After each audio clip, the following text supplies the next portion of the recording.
Another day in the NBA here, and this should be an interesting one today. Of course, we're going to do the work we always do in the Splash Play channel. Going to dig in and compare my projections to one of the industry leaders out there, friends over at Stokastic. We'll see who the top plays are, who the top value plays are amidst this chaotic slate with guys getting ruled out right before the show. We'll also go game by game, check the ownership along the way, see where the leverage lies. We'll hop over to Stokastic, run a sim, see what their data thinks are the top ROI lineups. I'll do a hand build. And by the end of this video, guys, you'll know all the industry's must plays along with my splash plays for today, February 25th. Let's get into it here. I hope it's a good day for you guys wherever you are. Of course, yesterday we got Alonde Williams is what I was going to say. That is not a comfortable phrase to come out of my mouth while I'm flustered digging through data right before the show. But, that's what happens in NBA. Unfortunately, I've been talking as well in the show a lot recently about the minutes seeming a little bit off for me from Stokastic, at least in terms of the way I'm viewing slates. Yesterday was Colin Sexton. Recently was Devin Carter. Spoiler alert, today it's going to be Devin Carter again. So, it's always going to be a battle in NBA to keep in mind that guys, especially like Alonde Williams, are on the end of a 10-day contract. Can be a thing where they don't get played. Really important to keep in mind too when you're crazy about a play, like these guys that are total trash, total tank season types of plays. Being mindful of the field's ownership is a key thing. And for Williams, he only had about 7% ownership in Stokastic's data, ended up being 22% owned. But I got a lot of tweets yesterday because I was like, my nuke of the night was Alonde Williams, and it's like, I don't know, I just picked that shit off the top of my head when I'm doing the show. But I also picked these guys for a nuke of the night for even my splash plays here, based on the assumption of minutes that I get from Stokastic. And now I'm trying to kind of look at that again. It's been a pain point for me as this tanking season started so early, as I just feel like the minutes have been a little bit off. So I now have created my own minutes and rotations tool that I'm not using to replace Stokastic minutes yet in my stuff, but I am using it as an addendum to kind of keep my eye on things so I can be going in clear-eyed and full-hearted here for the chaos of the NBA season. But that's your updates here. I feel like people probably want to see me go like, oh, no, I lost my money. I actually didn't lose that much from yesterday's slate because everybody else played shitty players too. Me playing Alonde Williams, playing Quentin Jackson didn't hurt that much. But that's how these slates go. Things change wildly from the time we record these videos at 2 p.m. until things get locked. So strap in for the roller coaster and sometimes be prepared emotionally when your guy just doesn't play. But your top projected plays today, these guys are all going to play. Pretty confident about that. Cade Cunningham, about a 51.2 projection. Let me pull in the Stokastic data here. Stokastic has him a little bit higher at 54.3. Wait, what am I doing here? Sorry, this is the old data. Sorry. Refreshing here, Wemby, the top projected guy, actually. So ahead of Cade, 49.9. Stokastic at 50. For Wemby, facing Toronto, not a bad matchup here. Obviously, their centers recently have not been the best. Jakob Poeltl banged up. We'll see if he goes today. The assumption is that he will be going after not playing on the front end of a back-to-back. But for Wemby here, 10-9 salary. Minutes were also up for him last game. Played, I believe, 35 minutes and got too many tabs open now. But surprised to see Wemby's minutes get that high. Obviously, it was a very competitive game in that spot against Detroit. You played 35 and a half minutes in that spot, 30 the game before that, 25 the game before that, 34 the one before that. So if you get a competitive game for Wemby, and I think you would expect it to be fairly competitive versus Toronto, given the total, given the two teams that are in that spot, I think Wemby would be a guy you expect to maybe get higher than the 29.4 minutes that Stokastic's giving him. So while we're so minutes aware right now, Wemby's minutes do have a higher ceiling. This median outcome of minutes at 29.4 makes him look like an okay play. But if he does get to mid-30s, he's a better play. So Fields at 20% ownership right now. He's only popped up at 17% of my winning lineups across the 100K contest sims I ran before the show. But Wemby, a solid play here. Think that in terms of pay-up options, though. Not a screaming play, and there really aren't any on the slate. Cade Cunningham facing the Skeleton Crew OKC team today. Spot for OKC where right before the show, we got officially Caruso ruled out, officially Hartenstein ruled out, officially also Chet Holmgren ruled out. So that's the big thing minutes-wise, trying to figure out before the show. For Cade Cunningham, it's a much better situation than it would have been otherwise. For Cade as well, we know the usage has been high all year, 31% usage, rock solid, 44% assist rate, 1.4 fan sports minute for him this season. The fact you're getting an appreciated OKC team where Detroit is now a 9.5 point favorite. So the spread definitely in favor of them. Seems like a spot where Cade could put down. Cade at a 10-7 salary, a little bit less expensive than Wemby, but the projection also a little bit lower. So Stokastic likes Cade the most in the slate. They're giving Cade 50.8, which is a little bit higher than Wemby at 50. For Cade, to me, though, he's a little bit lower than Wemby, about 2.2 lower. But the field's 12% ownership on Cade. I have him at 16. I think he's a better play than my data is probably giving him credit for, just because there's going to be some assumption in the data that OKC being the defense has been all year, that's going to be the case in this spot. I don't think it quite, would be quite that situation when you're down multiple centers, a couple of wings as well. SGA being out doesn't hurt, but doesn't help too much either. So for Cade Cunningham, he's in a better spot than data is going to give him, I think, and the total probably counts for that to some extent. Alperen Şengün. So today for the Rockets, you're getting no Amin Thompson. Still no Steven Adams as well. For the Rockets, you're going to see, let's pull up the NBA Wowie real fast so we can quote the rates as accurately as we possibly can. Let's take off Amin Thompson. Oh, this is the Hornets, not the Rockets. And we'll take out Steven Adams as well.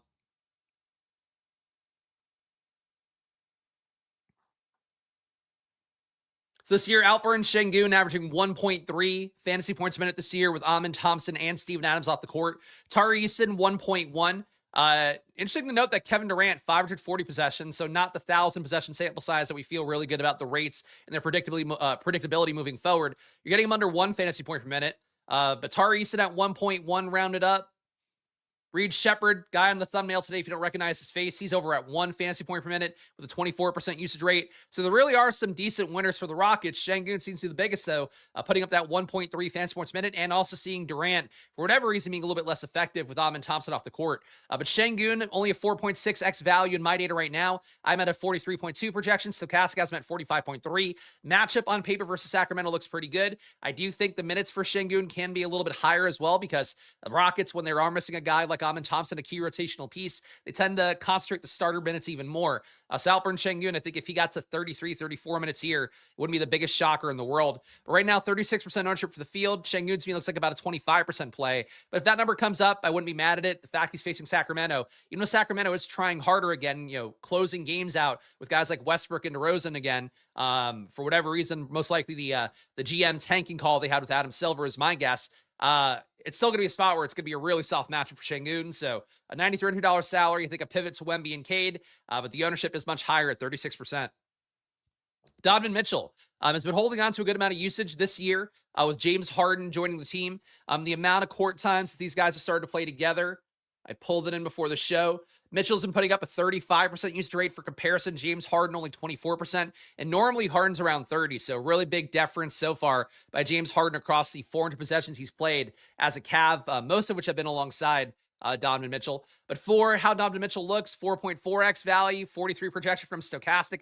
I'd have him at 42.5. I don't see Donovan Mitchell being a priority play. The field's at 11%. I'm getting that same amount. He has a ceiling, and it's a slate where we don't have a lot of guys that project super well. I mean, you can see the top of the order here. Nobody above 50. Very few guys above 40.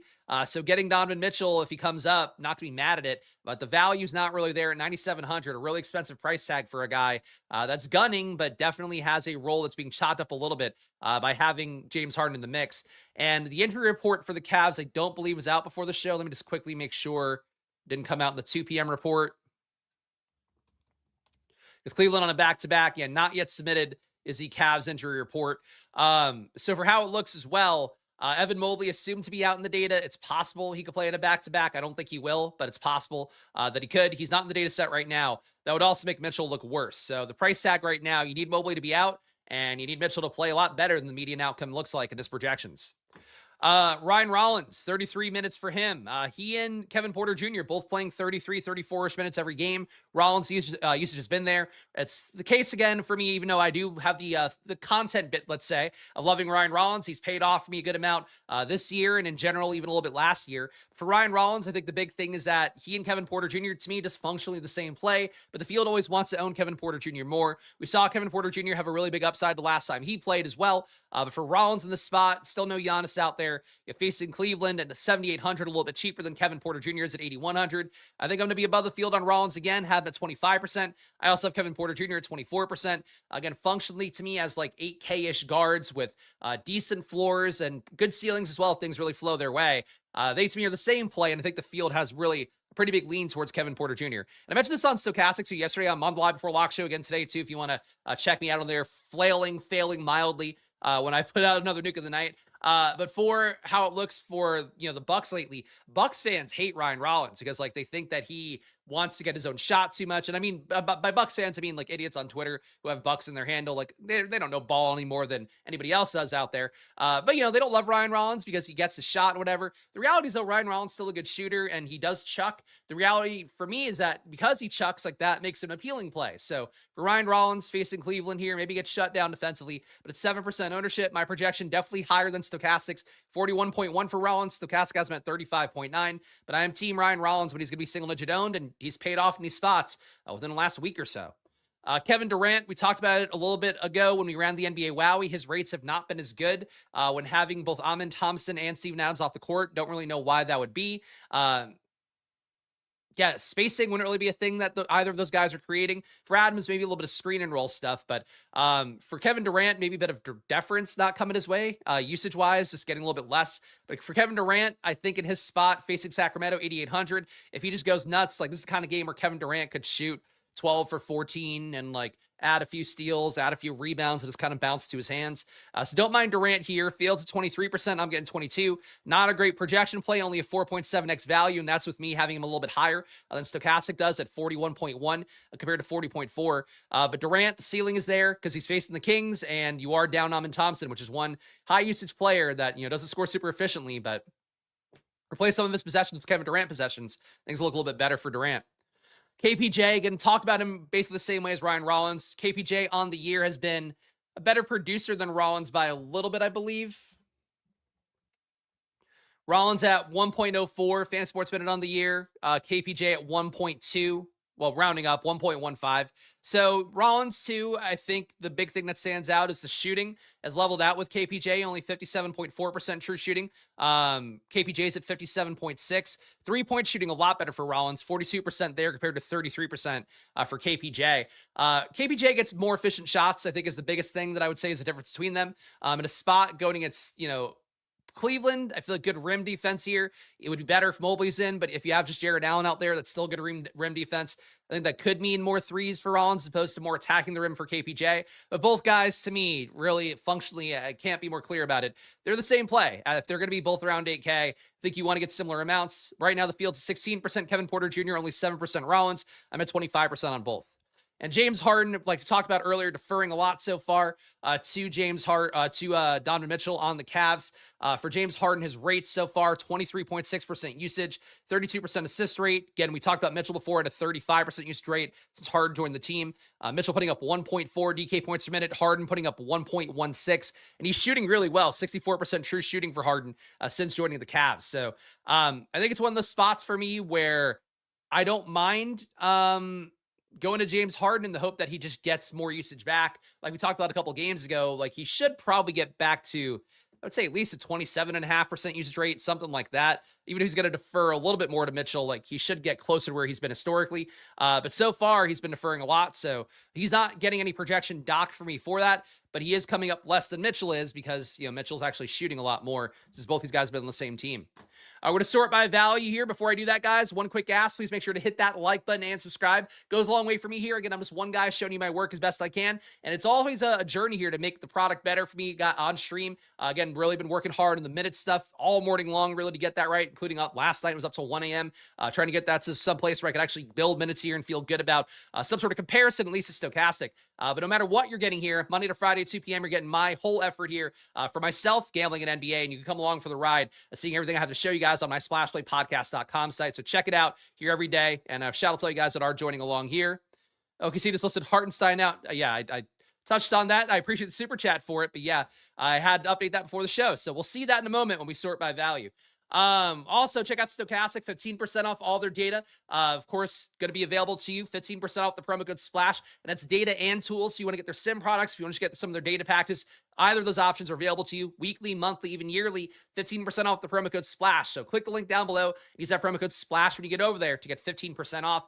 And last but not least, join the channel here if you want to be part of the live chats when it's members only days. It is $5 to join. But if you want to get the cool stuff, all the things I show you guys here on splashplaypodcast.com, do it for cheaper. YouTube, I was able to sell the memberships through there to start. Now, you can still buy through there if you want, but if you buy through YouTube or buy through especially Apple and YouTube, you're getting charged a lot more than you're getting charged if you go to splashplaypodcast.com. So all the screens I show you here throughout the video, updated throughout the night. You're seeing one look at things at 2 p.m., but the data will move. Stokastic will change their minutes. Guys get ruled out. Guys get rolled in. Vegas totals will move. So make sure you are a part of the splashplaypodcast.com site. And shout out to you guys that have been joining. And if you're one of those guys too that joins and then cancels after one day, there's been a few of them. Don't do that. I mean, if you're canceling because you don't want to forget and like you don't want it to renew, fine. But like, make sure you're just sticking with the data. Check it every day for all the DFS slates you play for a couple weeks. Like, don't just do things for one day and give it up. I know it's a thing that betting companies run into too. For data, you want to have a process and you want to use it over and over again. So keep that in mind. Because our guy, I think it's Ryan, right? But our Renborn pointed out, so we got OKC guys moving around. I spent before the show laboring over the rotations to try to get it right because Stokastic had not updated things before the show. But Jalen Williams looks like the guy who should be the big winner. So the last time that we saw Chet Holmgren be out, and then we also had SGA out. And unfortunately, it's not something I'd show you guys on screen because I couldn't figure out a way to get it live on my site before the show and make it look pretty. But a couple games ago, we had no Chet available, no SGA, believe no Jalen Williams as well. We saw 34 minutes for Kason Wallace in the spot, 37 minutes for Isaiah Joe. Worth noting that Lou Dort was also out in this game, and he'll be available today, or at least should be, based on the injury reports so far. We saw 40 minutes for Jalen Williams, the Y, 38 minutes for Aaron Wiggins, 35 minutes for Kenrich Williams. We saw 16 minutes for Brandon Carlson, 20 minutes for Brooke Barnheiser. Now we have a few more bodies. They have McCain now. They have Topic available again. So, like, the minutes won't get quite as high. It won't be high 30s for everybody. But my guess is that for Jalen Williams, he'll probably play low 30s, mid 30s minutes. I gave him 33 and a half here. The fact they gave him just shy of 40 the last time we had Chet Holmgren out, I think it's a pretty noteworthy sign that they want to give him a lot of minutes in these kind of spots. So for Chet Holmgren being out, I think Jalen Williams is probably your biggest winner. $4,800 salary, power forward center. Going to give him 33.5 minutes. That gives him a 33.8 projection for me. And Stokastic had not taken out Chet Holmgren before the show, so no frame of reference to compare to there. Jalen Williams, 4% owned without that update to the data yet. Right now, I have Jalen Williams in 48% of my winning lineup. So my guess is that he'll come up and probably be about a 40 to 50% owned play in Stokastic data. And then sim-wise, he would also come up a little bit for me and probably be like a 66% play. But that's my guess here without things having fully been updated because Stokastic didn't grab the Chet Holmgren stuff before the show.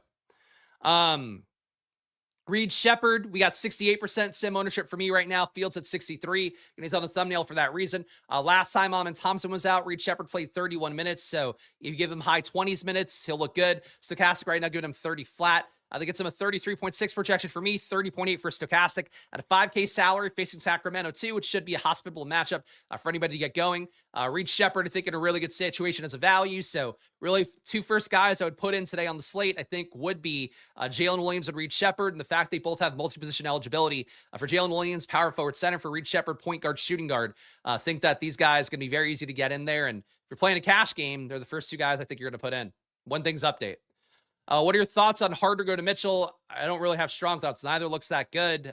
Based on what it's been so far, Mitchell looks like the better play. Based on what I expect to regress a little bit more toward the mean should be James Harden getting more usage, but neither's a great play. So I don't know. It's a dice roll. Like, you have to accept sometimes a DFS. And I think it's a hard time for a lot of, especially casual players, not saying the gym is, but in general, a lot of stuff's just a dice roll. If there's certain spots where it's like, okay, Harden and Mitchell are both getting X amount of usage and playing similar amounts of minutes, it's a dice roll really fundamentally on most slates who's going to hit. I think Jarrett Allen's a more interesting play because, like, when Mobley's out, he becomes a different player in terms of his role. And now having Harden there, he's getting more easy shots at the rim from the assists that Harden is setting up.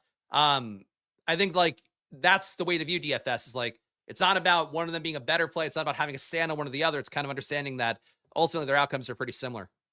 Javon Small, number 3 here. Stokastic giving him 30.6 minutes, which feels a little bit aggressive. Ty Jerome should be back in today. You have Clayton, you have Pippen. You have a lot of the various guards, Cam Spencer, for the Grizzlies available today. So Javon Small, not the screaming value he has been in recent slates at 4,500. That said, he's been a great producer on the year. My projections normally like him. I have him at about 29.8 projection for him. If he does play 30.5 minutes, Stokastic has him at 30.1.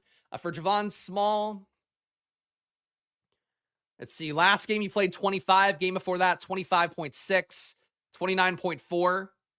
I don't know why they're giving him 30.6. That feels a little bit aggressive. I feel like a 28-minute projection would get him more reasonable in terms of his field ownership and Yeah, just that projection, which is a little bit too much. But Javon Small, even if he is going to play, more likely, I would guess when they update, probably like a 26.5 projection, 27.5 minute projection, something in that range. He'll look like a good value, but probably not a 75% play. But he's coming up like that right now. And another thing to keep in mind too, like the Alondas Williams stuff, and I'm not to keep defending it, but like it really is an important thing. Insight into how my shit works and just how I think anything works DFS wise. It all comes down to the minutes. Like if the site's going to give you 25 Alondas Williams minutes, he'll look like one play. If they give you 30, he's going to look like a completely better play. For Javon Small, if you give him 30.6 minutes, he looks borderline unfadeable. If you give him 25 minutes, he looks like a pretty good play. And that's a really big difference. Something to keep in mind here when you see a guy be 76% owned, but the minutes seem kind of insecure. With Jerome back too, that seems weird. I just don't think they take, to be real about it, I don't think Stokastic's taking a close look at the minutes until the day goes on, because now they're updating more with their props tool. So they're doing faster updates, but doing less thorough ones. And it's no slight to them. It's just a different approach. And, for doing the show, I think it's important to keep in mind. I know Josh says it every morning on his show, on the strategy show on Stokastic. It's like, being mindful of these things moving is a really important part of the process. But also, I think being mindful of the fact that, like, they're a little bit, I think they're having a tough time with putting minutes right now, as anybody would, as I would too, for our building rotation from scratch. It's the case right now. So just keep that in mind, and I'll try to highlight it as we go through these guys who have really fragile minutes projections, I think, as we go. But Javon Small probably plays 25 minutes no matter what, would be my guess. Javonte Green, 23.6 minutes for him. Makes it come up as a little bit of value. 3K salary. Javonte Green, not somebody that I would view as a priority based on anything he does fantasy-wise or his role. He played 13 minutes the last game, 17 the game before that, 20 the game before that. So the role is not fantastic for him, but the fact that he is getting about, 24 minutes here seems a bit much again. But Javonte Green, if you give him 24 minutes, 3K minimum salary, shooting guard, small forward eligibility, that's the kind of value you want to have on the slate. Fields only coming up at 7%. I'm getting 35. I think I will. If they don't knock those minutes down, I will. But my guess is they'll knock those minutes down to like 17, 18, and he will not be as much of a play later on today. Kason Wallace. So Kason Wallace is an important one. Talked about him the other day before he went off for the second straight game. So there was something we talked about weeks ago when there was one of these Thunder, nobody's available kind of games. And I pointed to the sample size going back to last season that Kason Wallace would take like an extra 10% usage, an extra 10% assist rate, become a different player. And in situations where he had no SGA, no AJ Mitchell, no Jalen Williams, all the key Thunder players. For Kason Wallace, the last two games, we've seen that situation, but with Chet Holmgren in, now we get Holmgren out. So Kason Wallace is playing about 35 minutes a game lately. Shooting guard, small forward. Price tag at 6,500 is a little bit aggressive. And I think if you don't get his rates or you don't really pay close attention to them, the projection's not going to come up in a way that feels like he's a player that you want to have. That said, if you give him the rates that he has, and I didn't do anything crazy here, just gave him his sample size this year of court time without, let's pull it up on Wowie just so I can make the point fully here. Let's go over here, take off SGA, take off Jalen Williams. Do just these two first. See, Kason Wallace gets up to a 19% usage rate, 8 assists per 100, which is one of the higher marks of the team.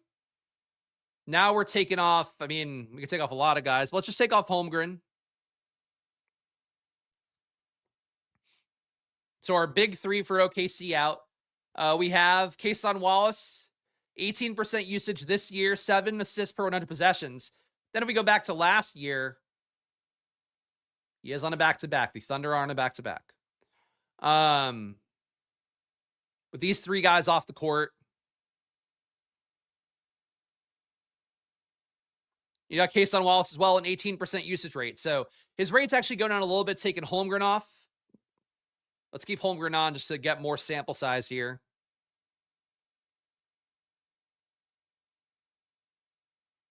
So Kason Wallace's usage gets up to 19%. Assist rate climbs even higher. The main point here, the numbers don't really back it out as beautifully as I was hoping. And he might be a guy, too, that needs Chet Holmgren out there a little bit for the spacing / a guy to screen and roll for him, perhaps. But Kason Wallace's role just gets a lot better with these various configurations of the Thunder players not available. I think having Hartenstein out, having Holmgren out will be a positive for him. That said, you are losing two quality bigs. You replace them with Jalen Williams, who's not awful, but not as good as those guys are. For Wallace, though, we'll take the stand that he's a guy we want to get above the field on. Again, Stokastic had not updated for Holmgren being out, so this number will come up a little bit. But I do think Wallace will probably end up being like a 15-20% play for them today. I think for me, he'll be probably double that. And he's one of those players today I'm willing to make a stand on. We've seen him have the outlier days. It feels like box score chasing, but in reality, it's just him these last 2 games catching up to what he should have been doing before that. He just, for some reason, has like not been putting forth the usage, not been having the ball in his hands as much as he had in previous stints last year, especially with the various star Thunder players off the court. Kenrich Williams was getting 24.5 minutes here. In my data now, again, updated the projections as best I could before the show. I'm sure Stokastic will have slight changes to when they update their minutes. Hopefully when we see things in a few minutes here on stream. That's it for Kenrich here. 6% owned before the Homer getting ruled out stuff. I'd have been 16% of my lineups with the updated projection. I don't think Kenrich is going to be a priority play here. My guess is that Wiggins starts and plays the majority of minutes. Kenrich really would be helped out by having no Jalen Williams out there. That's when he can gain more minutes at the 5 and the 4. For Kenrich, though, he can definitely earn more minutes if Jalen Williams gets in foul trouble, or if Jalen Williams is just like mega chalk and you want to leverage play against him. That's what Kenrich Williams offers at 4,300. I think he's a decent value on the slate, but I've liked Kenrich Williams a lot on some slates. I don't think this one is one where I'm going to go crazy on him. Lou Dort, I think he'll be getting around 33, 34 minutes today with the various Thunder players unavailable. Dort not getting a whole lot rate-wise, but a ton of minutes helps him out. Only 4% owned by the field before the updates against Stokastic. Not having updated yet does make it a little bit hard to fully see what things will look like when things are fully updated. But that said, Dort at 4%. I only have him at 9% with my projection being 6.5 fantasy points higher. Don't think Dort's the priority play, but I would say if we're just trying to play guys based on who's going to be out there the most and hope that stats kind of flow their way because they're out there so much, Dort and Kason Wallace are the 2 bets I would make. My guess is that those guys get you about 35 minutes each today. Jalen Williams, I think, has an outside shot of that as well. But if Wallace and Dort are active, they should play a lot. And Pajemski, our last top value here, 5.5x value, 49% owned by the field. He paid off for us yesterday. Talked about him being one of the guys I felt pretty stable about in terms of having a floor and having enough of a ceiling. Situation today, pretty much the same thing, though I guess you might get Draymond out based upon the pre-show reports. It did get Melton out as well. That's not in the data yet. So Pajemski's going to look even better when that updates for having... Oh, shit. Mobley and Mitchell got ruled out, and Harden got downgraded, too. Well, that's fun. That's fun. So that answers Jim's question. You don't want to play Donovan Mitchell. But yeah, for Brandon Pajemski at this point, he's going to look like a better play when it's updated for Melton being out. I think he's a rock-solid play again at 6,500, playing a tanking Grizzlies team. The Warriors overall going to look pretty decent because of being down Steph, being down Butler, being down Kuminga, and then now being down Melton on the back-to-back. We're going to go game by game here, guys. Before we do that, another ask. Please make sure to hit that like button and subscribe. You guys know the deal here. It goes a long way for me. I'm just one guy showing you my work as best I can across the NBA every Monday to Friday at 2 p.m. Of course, I prepare my own data as best I can, show you guys what the market looks like with Stokastic being one of the industry leaders that helps people get shots up top every single night. That's what we do here. So show some love if you can. Keep hitting that like button and subscribing. We've been safely above 2K views on every video lately, so let's keep that climb going. Can we get to 2,500? Can we get to 3K? The only way to find out is you guys smashing that like button.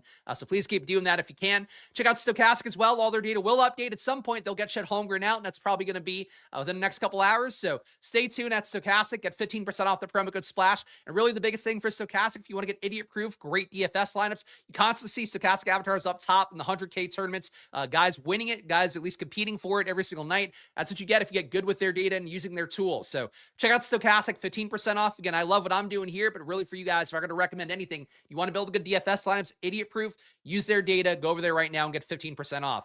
And last but not least, again, join the channel if you want to support. $5, get into the live chats and the Discord. Or if you want to save money and get all the stuff I show you here on screen at splashplaypodcast.com, join over there. Go right now, check the link in the description. And then if you go over, you'll be paying a lot less than you had to pay previously on YouTube. But also you get all the screens I show you here on stream. My matchup screen, which I'm about to show you guys, my projection matrix, really valuable tool that I'll flash on here real fast. You can see here, you could sort by value, fantasy points per minute, sim percentage, all that stuff. VIP tier, you get my projections, exportable. You get simulation data across 100,000 contest sims. Export for Stokastic as well for their sims. You want to use my data on there. Really think my tools here at splashplaypodcast.com, a great addendum to building your stuff on Stokastic or using my projections on Stokastic with it, like I think they go hand in hand well. So you want to build stuff better by hand, use the stuff at splashplaypodcast.com. You want to build better stuff with The Sims, use stuff at splashplaypodcast.com. All right, let's go game by game here. Take a sip of water. I feel like I'm in full auctioneer mode today. There's a lot of shit to talk about, as there always is in the NBA. We got OKC at Detroit, 219.5 combined points here. Thunder, 8.5 point spread going against them, and that total might be moving as the show is going on here. It's now 10.5 on most markets out there. So for the Thunder in this spot, it is going to be a situation where, for Kason Wallace, Jalen Williams think they're going to be mega chalk on the slate. At least Jalen Williams will. Kason Wallace, I don't know if Stokastic will give him enough of a projection, even though I do think the rates that are underlying deserve it. That said, Kason Wallace, kind of like an Alondas Williams. If I had to guess based on his last 2 box score results with Kason Wallace having good games, he's going to get point chased a little bit. So his ownership, no matter what Stokastic does, probably comes in like 20 to 25%, would be my guess. To me, he looks like a 40% play, maybe more than that. He might be in half my lineups. Really think the rates that he's shown the last couple games is what's been bubbling underneath that he just didn't show enough. And a lot of the other spots where he could have potentially gone off. Now, I think Kason Wallace evolving back to more of what he was last year. He's also due to shoot better with that true shooting on the air. So I'm willing to die on the hill of Kason Wallace, say to some extent.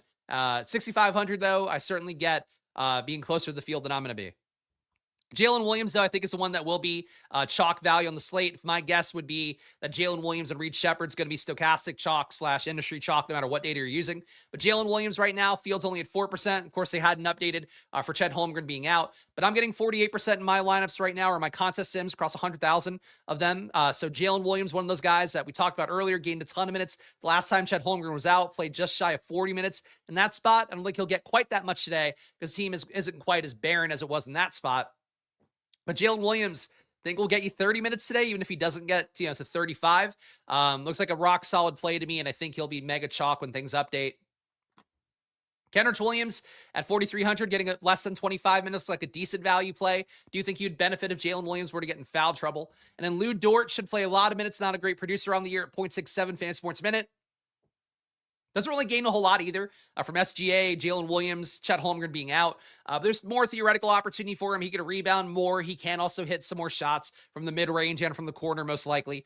So Lou Dort, not a great play, but definitely, I think, a pivot here.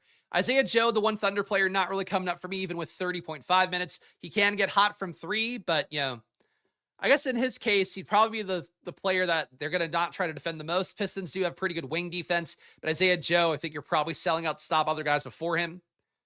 Isaiah Joe to me, a real tier behind everybody else. Wiggins as well, same thing. But I'm curious to see what Stokastic has because they might give more love towards Wiggins and Joe than I did. Detroit, Javonte Green's the big play coming up right now with a 3K minimum salary. My projection at 18 is making him come up because he's shooting guard, small forward, basically free on a slate where we don't have a lot of value. For Javonte Green, though, not a very exciting play, but a 6X value, 7% owned. He's coming up in 5X, that much ownership for me. I don't think that's going to be the case when he actually gets a lock, but Javonte Green is a value. He's a guy that you can play, I suppose. The minutes, though, from Stokastic, too, way too high. If those come down, the projection will come down, and then he probably won't come up at all. Cade Cunningham, 12% owned by the field. I'm at 16%. My projection, though, is 3 points lower than Stokastic. Cade's matchup, like we talked about earlier, probably a lot better than it will be reflected in the data because you are having a Thunder team that's not nearly full strength. Cade in the spot, he's been great lately. The ownership's not crazy on him, so I certainly don't mind going there. Jalen Duren played really well in that spot against the Spurs. Didn't think it'd be a good one on paper, but Duren mostly came through there. $7,700 salary facing a depleted Thunder team. I don't mind a spot for him. 15% owned. It's not a crazy amount. I'm with the field on that.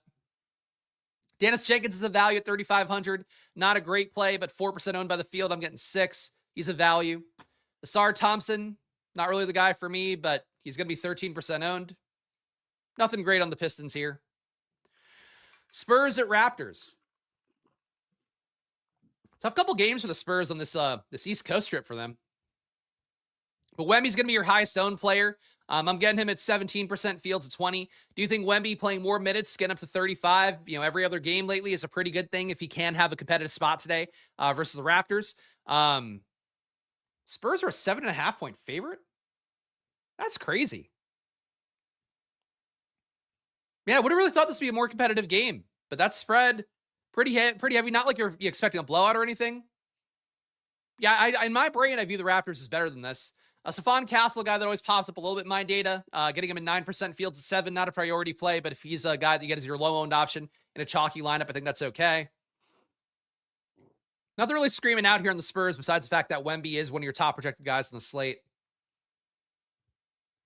Raptors here, highest owned guys, Jakob Poeltl. I'm not getting there. Only 25 minutes. He's not been playing well this year. That back injury, I feel like, has made him a shell of himself. But Poeltl at a $4,400 salary, he is a value. So I get why the people would go there a little bit as a 4.9x value for me. RJ Barrett fields 12%. I'm getting 10. Really not a game environment I love that much. Again, I think the Raptors are better than they're getting credit for here with the total. So maybe you get a situation like the Pistons game the other day where it's like you get the teams playing well, playoff kind of style basketball, even though the matchup is tough on both sides. But really, salary-wise, you're not getting much discounted here. And Barnes being in, Quickly being in, Ingram being in, like all the usage is spoken for. Tough matchup to love, but I feel like there's tournament upside here just because nobody's owned. Warriors at Grizzlies. Grizzlies tanking, Warriors not so much, even though it kind of seems like it. All the ownership, though, for the most part, is going to be the Warriors side today. Pajemski, mega chalk yesterday paid off. He'll be even more chalky today when Anthony Melton gets taken out of the data. Right now, Pajemski, 49% owned by the field. I'm at 43. Both those numbers are going to come up because of Melton not being in. Guy Santos played, I believe it was just shy of 40 minutes yesterday. Checking it real fast. Guy Santos played, 39 minutes yesterday, 28 the game before that, 32 before that, 30 before that. Don't expect him to get 40 in a ton of spots, but probably can get you low 30s at a minimum, mid 30s, I would say more likely at this point. Guy Santos looking good at 6,100. Really crazy price tags for Pajemski and Guy Santos. But I don't know. These guys definitely still seem like good plays. The salaries are jarring to see out of context. Is that a total that indicates Barnes probably sits? It does seem, it surprises me, but the Spurs have been playing really well, so that could be part of it. But with Barnes being a Q tag, maybe it's a hedge line in between him playing and not playing. And if he were out, then it would get to like them favored by 10. But I don't know. I think the Spurs are good. I think they're a legit contender. I don't think they're that good that they should be an 8-point favored team if the Raptors are full strength, on the road. Al Horford, 43% owned by the field. I'm at 35. Horford didn't play on the back-to-back yesterday, so he'll play today. He'll have a lot of opportunity out there, and why they're playing him at this point, like really why they're playing him at this point, you don't get. Like, why don't they play Quinn in posts to see what they have? But I guess because the Warriors view themselves as a team that's going to at least make the play-in. So for Horford, not an exciting play, but there's a lot of production to go around, and his projections will also look better for getting Melton out. Melton, not a play, so let's take him out here, but he was going to be 36% owned in the data if he did go, and I would have been fading him, so I guess good that he's out. Moses Moody, fields at 35%, I'm getting 32. He also played a good amount of minutes yesterday, played 34, 35 the game before that. He's playing mid-30s minutes in most spots. Moody should be out there a good amount. Getting Melton out probably helps his minutes get more secure as well. Draymond Green, I think the one guy who's not a priority play here, even with 26.5 minutes. He just doesn't play as well when Steph Curry's out. Pat Spencer should gain minutes from Melton being out at 5,400. I think he's going to look like a better play. Warriors, one of your most important teams of the slate, value everywhere. Javon Small, like I mentioned earlier, I think getting too many minutes from Stokastic. That said, if he is going to get 30.6 minutes of the data, he's going to come up to 76% owned and 59% of my lineups. Ty Jerome, I think a little bit low in their data. He played 22 minutes last time that he did play. Got a few more minutes in the fourth quarter. My guess is that he plays 5, 5, 5, probably 7 again. So I'd put in Ty Jerome for 22 minutes, which would make him a better play than they're giving him credit for right now. But really, the Grizzlies, mostly unowned. They're kind of priced correctly for a team that's now got a lot of bodies. Ryan Rupert in here, not getting any minutes, but he played 25 the last game that he played. The Grizzlies have a lot of guys, none of them particularly good. And getting Kyle Anderson in doesn't help either because he's been out a couple games. He's been out their last 2. So getting him back in is just another body that can take 15 to 20 minutes. Grizzlies, their method of tanking is playing like no real bigs and playing a bunch of guards a lot of minutes. So Javon Small is the only one, though, that's going to actually play like a lot of minutes potentially. Still don't think he plays 30, though, no matter what. Kings at Rockets, 221.5 combined total here. For the Kings, so Stokastic not giving a lot of minutes to Westbrook, to Achua, to DeMar DeRozan here. For how it looks for Stokastic, they're giving Devin Carter some minutes, but not a crazy amount today, thankfully. The Kings, and let's just show it here on the rotations thing, because seeing is believing.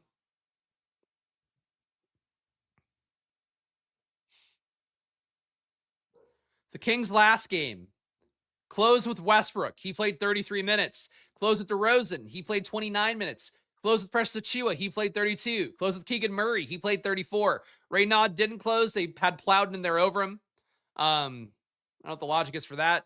But basically, the Kings played a legit lineup last game. So my thought was that, they might be playing their guys again because they had that GM call, that basically all the GMs got browbeaten by Adam Silver. And the Kings are the only team that really responded by going, all right, we're actually going to play our guys legit. It seems odd to me that they would play those guys, in particular Westbrook, in a game versus a fellow tanking team. So my guess is that the Kings are now trying again. It's stupid as it sounds. I hate having to explain this part of the thing, by the way, guys. Like, this is not gambling. But, it's an important part of the thing in terms of just trying to update you guys as these teams go. So my guess is that Stokastic is probably low in the minutes here. That does mean that Westbrook, DeRozan, I guess, Keegan Murray, Precious, probably a little bit undervalued. It's not a great matchup against Houston. Obviously, Houston going to be a much worse defense for no Amin Thompson out there. But I do think there's something to the Kings trying again. The total at 104 implied points, definitely not saying anything good about them, but it's very odd that rotation I just showed you guys for the Kings. Like, they closed with all their starters in the most obvious tanking game against Memphis, and then they won. So I don't know what's going on here, but I think, a lot of the teams read the Adam Silver calls like, well, next year, we can't do the tanking bullshit. I think the Kings read it as like, oh, we got to stop doing this now. And I think that's what they're doing. We'll see if it holds up today. I would certainly get Stokastic not, giving Westbrook 30 minutes in their data. But if he does get 30 minutes, he's a much different player than the guy getting 23 minutes right now. Houston on their side, Alperen Sengun, 36% owned by the field. I'm at 25. Do you think Sengun a quality play here? Reed Shepherd, though, is a priority ticket. Highest owned guy as a value, should play in based on the minutes that he played last time out with Amin Thompson out. 30 minutes or so, maybe gets you high 20s no matter what at 5K facing the Kings. Going to be a pretty good number. Reed Shepherd is a value, 60% owned by the field. I'm getting him at 70, let's say. Alperen Sengun, again, just talked about him, 36% owned by the field. I'm at 25. Durant, 23% for the field. I'm at 22 and change. Tari Eason can play a lot of minutes here. Rockets really probably going to consolidate the starters more than anything, or at least based on what they've done historically. That seems like the most likely outcome here. So your top five, the most appealing, Jabari Smith went for 50 last game. Don't think that happens again. But certainly, one of the burner gate fallouts was Jabari Smith. So maybe he's now hyper motivated. Who knows? Cleveland at Milwaukee. Last game on this main slate here. So we just got Mitchell ruled out. That is going to make Harden look better, going to make Allen look better. Mobley out too was already the case in the data, but Allen looked good. Think for the Cavs, they're going to be a different team. Jalen Tyson probably going to look playable now. Dennis Schroeder might pick up the start, though I suppose they could keep him off the bench. He probably starts. So Schroeder is a value. This is going to look totally different. Obviously, my data will update at splashplaypodcast.com, but Mitchell getting ruled out here. Not something that was expected, and certainly Harden being downgraded to questionable. He very easily could get ruled out today as well. And at that case, it'll be wheels up for any Cavs you get. Bucks on their side. Most of the ownership going to Kevin Porter Jr. Only 16%, though, is not a crazy amount. KPJ at 8,100, that's where the ceiling is. And I think now the Cavs are getting worse in terms of the guys who are going to get played. I think the spot for the Bucks looks better for KPJ and Ryan Rollins. But like I mentioned earlier, I know like the joke is how much I love Ryan Rollins. But really the big thing is that the Bucks, a lot of usage to go around with no Giannis. For KPJ and Rollins, they both could spike in upside because they're both playing mid-30s minutes and can get even to closer to 40 minutes in some spots. So I like these guys today. I think they're in a good matchup, and the fact that Cleveland's not trying today probably makes it more appealing. Ousmane Dieng getting a decent amount of minutes, 22.6 in Stokastic data. Not enough to really come up as a value at 3,800, but he's in 5% of my lineups. Fields at 2. I think the spot overall for Porter Jr. and Rollins looks a lot more appealing. The other guys, I don't really see getting to. Cam Thomas can get hot off the bench. But it doesn't seem like they want to take minutes away from KPJ and Rollins yet and give them to Cam Thomas. So I think it's mostly the big two of KPJ and Ryan Rollins. All right, let's go over to Stokastic for their sim. Before I do that, though, quick look at my simulation data. And again, things are going to move pretty wildly. The Donovan Mitchell getting rolled out, you take out a player of that caliber, it's going to matter a lot. If Harden gets rolled out too, it's going to change. But as of right now, before the show, with the OKC stuff being updated as best I could, here's the sims look like across 100K contest sims. Reed Shepherd made 68% of those winning lineups. Javon Small, 59% of them. Got a pretty big minutes assumption by Stokastic with them giving him over 30 minutes. Jalen Williams, 48% sim exposure for me, just ahead of Pajemski and Kason Wallace. Guys who score 30 plus the most, Wemby, Şengün, and Cade. 40 plus the most, Wemby, Cade, and Şengün in that order. 50 plus the most, I have Wemby doing it 56% of the time. Cade, 41%. Donovan Mitchell, 23%. That's gone. Şengün, 22%. Harden's probably going to come up a good amount if he does play. Guys who score 60 plus the most, Cade, Wemby, Donovan Mitchell, Ryan Rollins, James Harden. Guys who 5x the most, Jalen Williams, Reed Shepherd, Javon Small. Guys who 6x the most, Reed Shepherd, Jalen Williams, and Javon Small in that order. Let's run the sim on Stokastic. Let's hope did they update? Please have updates. Oh, they updated a couple minutes ago, so we should have some stuff in here fresh. Thank God. All right. Let's do this part of things now, guys. We'll build 5,000 lineups, have them compete 10,000 times on Stokastic. But before we do that, you guys know the deal. Got to ask for one more round of likes and subscribes. Again, I show up and do the work here Monday to Friday, 2 p.m. The same process, showing you my data, showing you the industry's data. Of course, going through the sims, showing you guys whatever Stokastic gives us at the time that we're on stream here. That's the work here that we're doing. And of course, it will add value to what you're doing, even if you're going to fade everything. At least you know what the market's doing. At least you know what I'm doing. You can make your opinions accordingly. So join the journey, hit the like button, help me keep fighting that YouTube algorithm, and subscribe down below as well to get this content in your feed every Monday to Friday at 2 p.m. MLB coming up on the channel soon too. Stokastic, 15% off. Link down below to get all their stuff, including these very sims I'm showing you here on screen over at Stokastic. Click that link. Use the promo code SPLASH over there when you sign up. Get 15% off any package, weekly, monthly, even yearly over at Stokastic. And last but not least, join the channel for $5 on YouTube if you want to support the show, get into the live chats, or if you want to get into the Discord, or if you want to get all my data, get it for much cheaper at splashplaypodcast.com. A lot of you guys joining over there lately, and I won't stop until every single one of you that watch the video joins, because then I could really gamble. Then I can hire a data team, so I don't have to do anything. But join down below. Join at splashplaypodcast.com. Sign up over there. Really, the big thing is you get my sims updated throughout the night. Of course, projections that you can use on Stokastic or wherever you want to use them. Matchup screens updated on the Squirt Squad tier. Lots of stuff there if you're joining Squirt Squad or VIP. So check it out over at splashplaypodcast.com. I recommend joining VIP because then you'll get whatever I build for this term right now. But, follow your hearts. Join something, though, over at splashplaypodcast.com. All right, so we got updates for Golden State, which is going to matter here.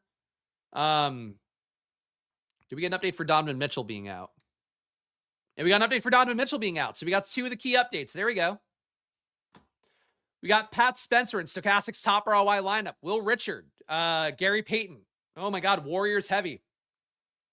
Kenrich Williams, Jalen Duren, Ryan Rollins, my boy. Al Horford, another Warrior. Victor Wembanyama. 4 Warrior lineup.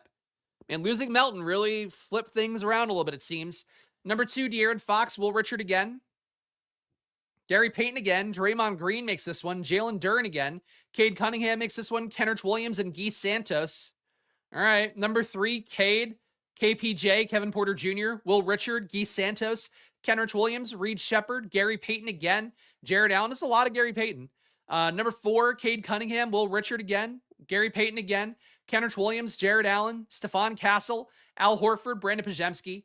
Then at number 5, Cade Cunningham, Will Richard, Gary Payton, Al Horford, Kenrich Williams, Dennis Schroeder, Alperen Şengün, and Jared Allen. I'm actually going to pull in their projections right now so that when I do a hand build, I'll have a read on what my data says, because I think this really completely changed the slate in a way that I'd like to have a read on that before we close the loop on this video. So hold on one sec, guys. Just pulling that in. Let me pull in Vegas totals as well. I'm a tortured artist when it comes to trying to give you guys accurate data. Even though at 2 p.m. every day, it is impossible. It is, it is a stupid journey by me every day. All right, there we go. There's all that shit in. Upload it. And let me rerun a sim at the same time on my site. All right, projection update just pushed for anybody who's a member. All right. All right, the Stokastic sim, let's go back here. Top ROI players, Will Richard, number 1. 24% ROI for him. He's coming up a lot. Shooting guard, small forward, 4,400. He has a hard time getting a shot in these Lord of the Flies groups. He mostly does the best kind of knocking down corner threes when you had Butler and Curry able to create for him. But Will Richard's coming up. Brendan Carlson, 12% ROI. I'm curious to see the minutes they gave him, but Brendan Carlson, positive ROI player here in Stokastic's data. Gary Payton at number 3, not a surprise to them in all those top lineups. Cade Cunningham, number 4, so he's your top pay-up option ROI-wise. Jalen Duren right behind him, and Kenrich Williams not too far behind. Obviously, OKC being shorthanded. Seems like Stokastic data really catching up to that.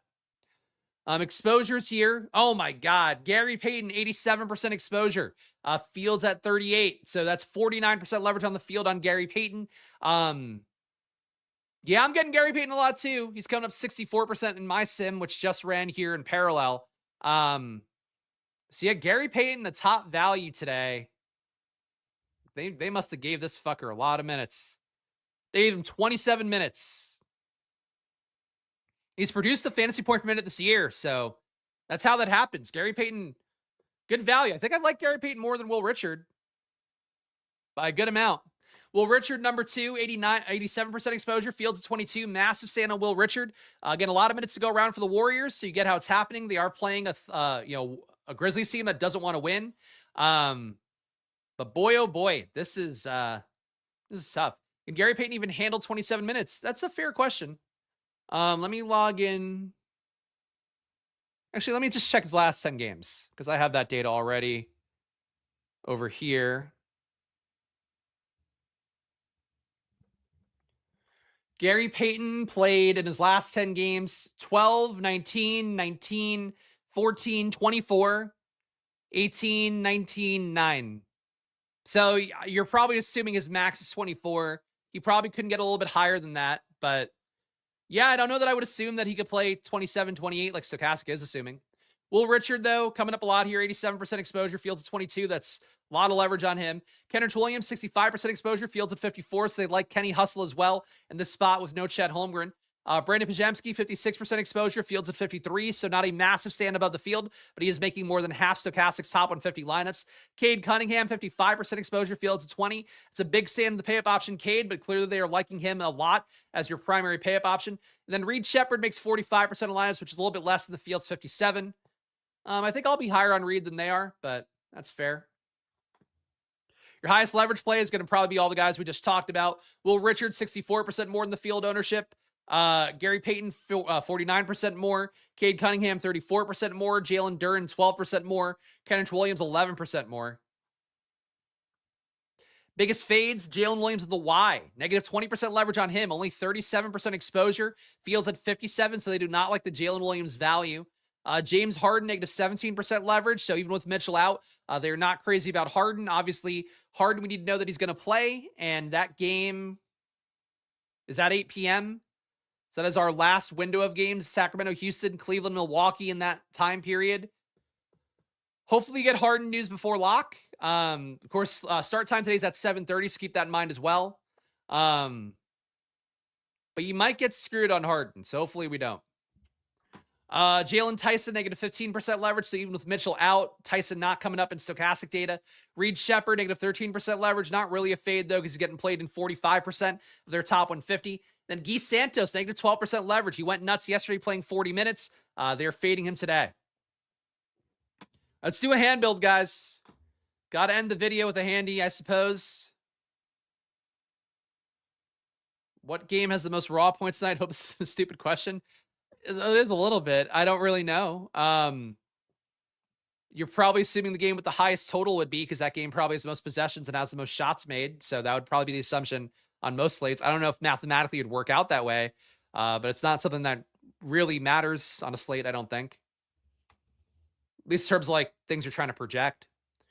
All right, so we got our single lineup build here. Let me pull up the projection matrix so I could see these new numbers and get a read on what I want to play. All right, point guard for me would still be Reed Shepherd. Sim was a little bit low on him. We can play him at shooting guard as well.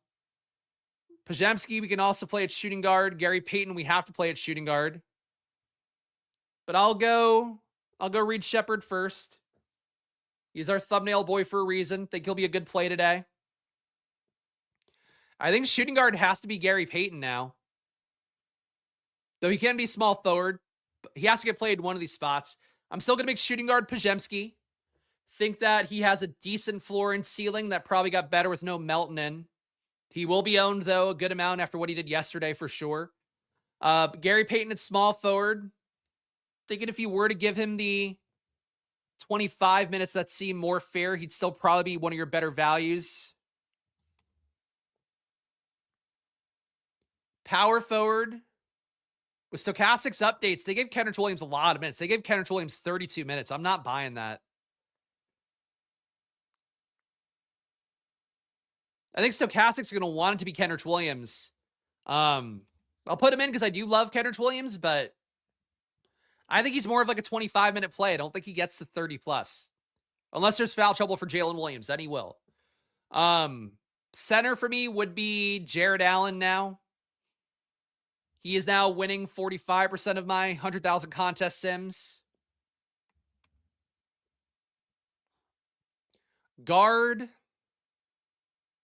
And we have 7,600 left to spend per spot.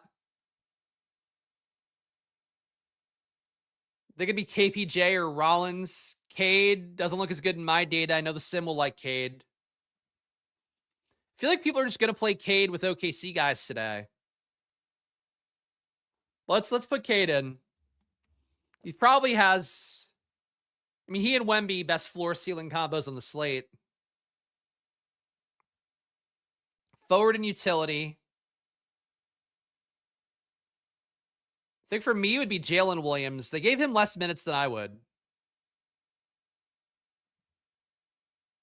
I can go Jalen Williams at forward, actually. Then utility, 7,300.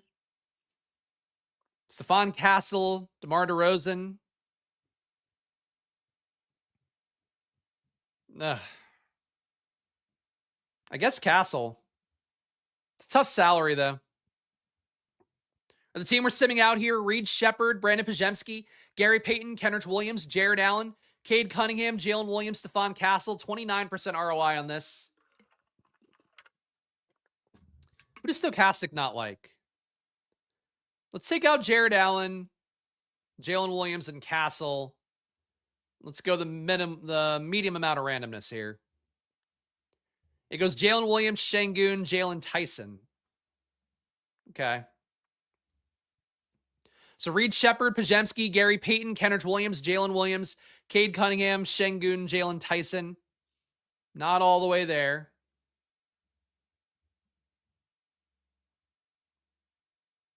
Maybe he doesn't like the Reed Shepherd part. Let's do 5% randomness. Jalen, Şengün, Will Richard. Leaving 800 on the table. That's the highest sim ROI. If it wanted Wemby, I think it would have put Wemby in.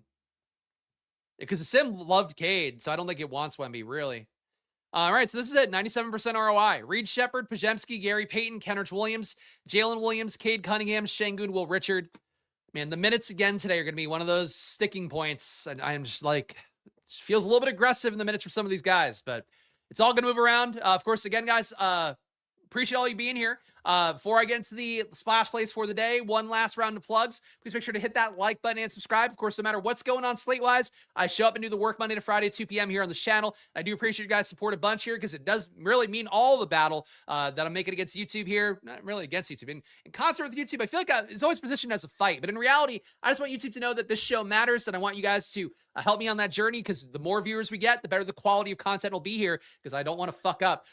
more people watch. So please hit the like button, please subscribe, and I'll keep showing up and doing the work to fulfill my promise to you guys for hitting that like button and subscribing. Check out Stokastic as well, 15% off, of course, using the promo code SPLASH over there. Check it out. All their data, all their tools, 15% off. Really hard to lose when you use their data the right way, so check it out for yourself. And the key thing there, too, is you can play whatever players you want. You'll get the best version of the lineups with them by using Stokastic data. So check it out. Link down below. Use promo code SPLASH over there for 15% off any package, weekly, monthly, even yearly. And last but not least, in fact, some could say last but also most, join the channel here. It is, of course, a key thing. If you join for $5, great to do that. But join at splashplaypodcast.com. You get access to the Discord. You also get all of my data that I show you here on screen. And also those packages that you get for NBA, they're going to carry over to MLB this season as well. For NFL too. Stuff coming up there as well. So stay tuned at splashplaypodcast.com. But please do support what I'm doing by joining that site, splashplaypodcast.com. And it's much cheaper than to get on YouTube.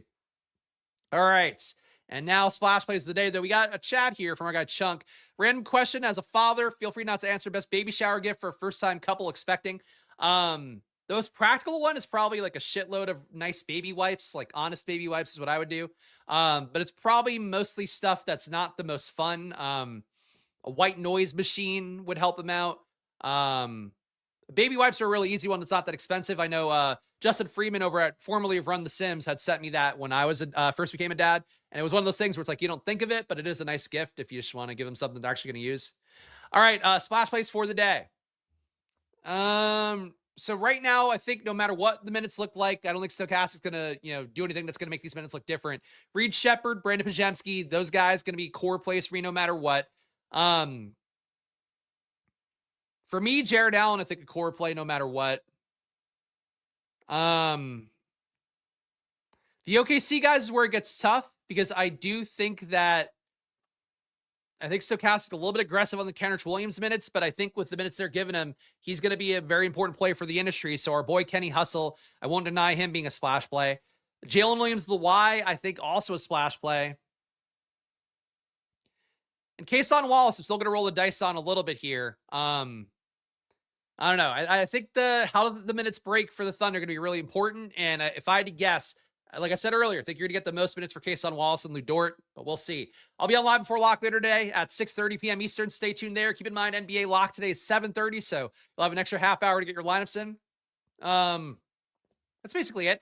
Gamble responsibly, guys, even though it is always money time here on this channel. Follow me at Chris Spags. Follow the channel at SplashPlayBets. On Twitter at SplashPlayPod. You can all see whenever I go live.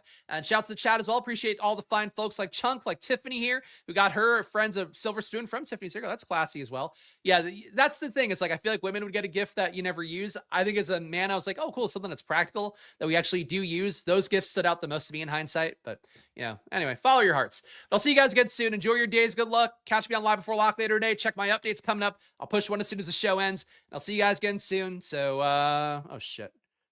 All right, let me leave StreamYard. Okay, good luck. Bye-bye.